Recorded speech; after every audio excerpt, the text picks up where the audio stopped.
Erev Tov. It's very hard to speak after after you, Zohar, but I'll do my best. You excuse my English. My English is not as good as Zohar, but that's okay. We have Mexico and Panama here, so. Okay. First of all, I want to speak a little bit about the ministry and the concept behind it, and then about this amazing project. It's amazing to see you. The energy is great. And the Ministry of Diaspora Affairs exists since 2001. And it's very interesting that the government of Israel, it's something that really changed it. We call it a paradigm shift. That the government of Israel starts to look at the Jews outside of Israel on the diaspora, not only from the point of view of Israel, but rather the point of view of you, of diaspora. Because if we are really believe that Israel is your homeland as well, it's the Jewish people land, so we have to look about all the challenges and the meanings of the Jewish people. And some of the challenges are here in Israel, like the wars we have and Iran and other things. And other challenges of the Jewish people are not here, are in the diaspora, and we have to be part of it. And together with organizations and individuals outside of Israel, we need to think together how can we contribute to face the other challenges, to face the meaning of being a Jew outside of Israel. And this is very, very important. And this is why we have a ministry in the government here that dealing with that. Thinking about outside Israel, looking outside on the Jewish people, and think about that. And this is very important. And part of this paradigm shift is birthright, that it's not about aliyah to Israel. It's not about hasbara. It's about Jewish identity and connection to Israel, that every Jew deserves to have it. Not never mind where you live, if you live here or outside Israel, Israel is part of your identity. Judaism is part of your identity, and the government of Israel is part of it. And it's very, very important. And I think it's make us to be really one people with one homeland. And it's very, very important, even though not everyone really living here.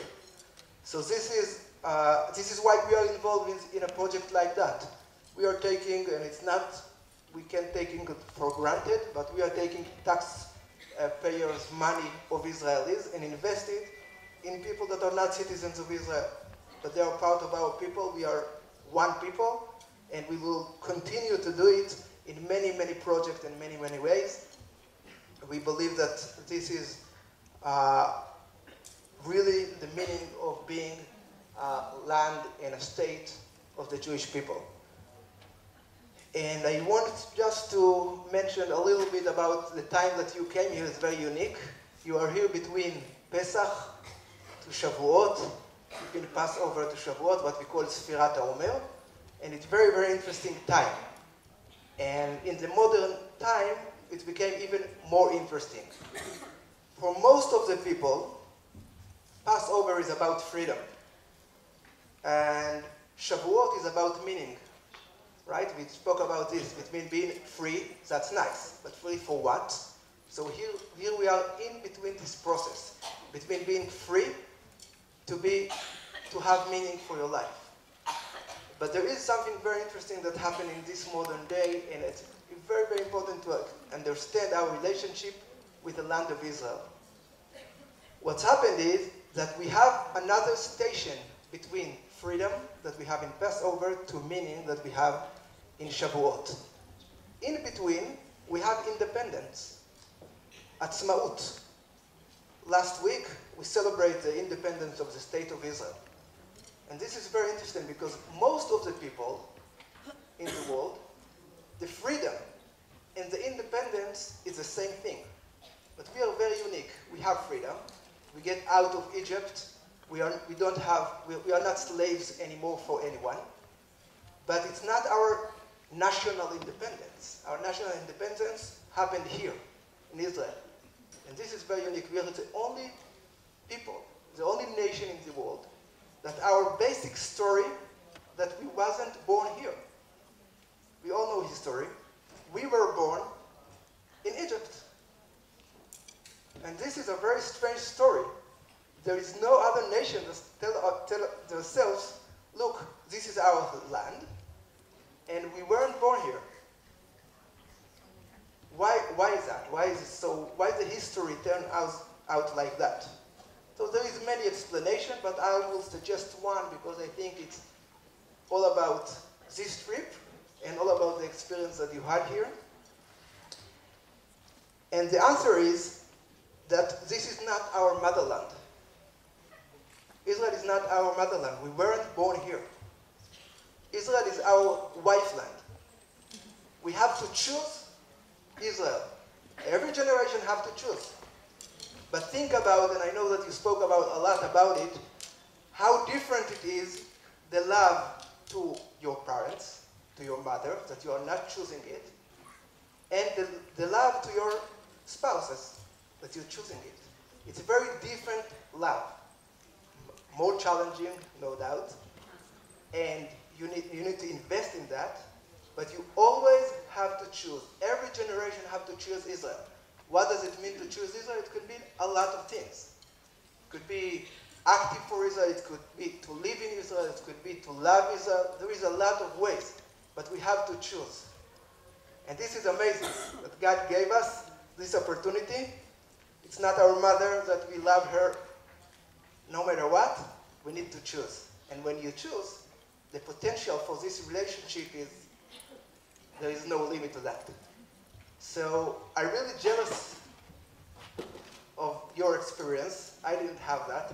Unfortunately, I don't know, I won't say unfortunately, but this is a small aspect that I'm not fortunate that I was born here, because you have the opportunity here now to have something very, very different. And I know that this is something that Zohar said before. It's a paradox that to strengthen your own identity, you have to feel part of something bigger. And this is something that this project and the people that lead this project, that sit here in the first row, and all the team leaders and all these amazing people that thought about this, knows you have to get out of yourself in order to get back to yourself. And this is something that I'm really jealous. I see it happening. When I come here to JWRP, when I see you, I really see it happening. It's a very, very, very unique experience, and I'm jealous with you that you are doing that. And your challenge is, and I will finish with that, is to take it back to your everyday life, to bring it. And this is,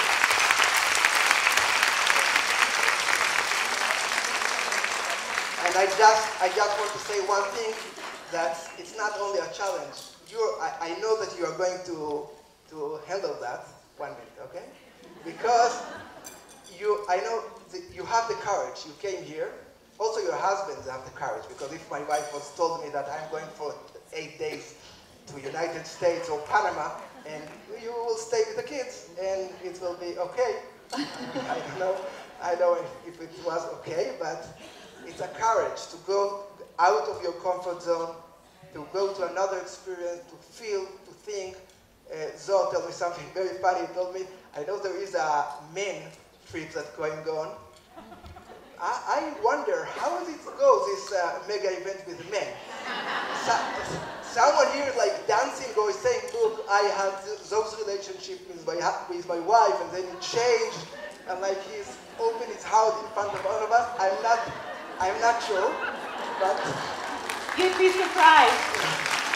I'm not sure, but this you have very, very special. I believe it strongly that you have very, very special in your nature, very, very special power, and most of all passion to think different, to have another experience. And I wish you really luck to get it back with your community. Thank you for coming. Toda raba. Toda raba, Hagay. Toda raba. Thank you.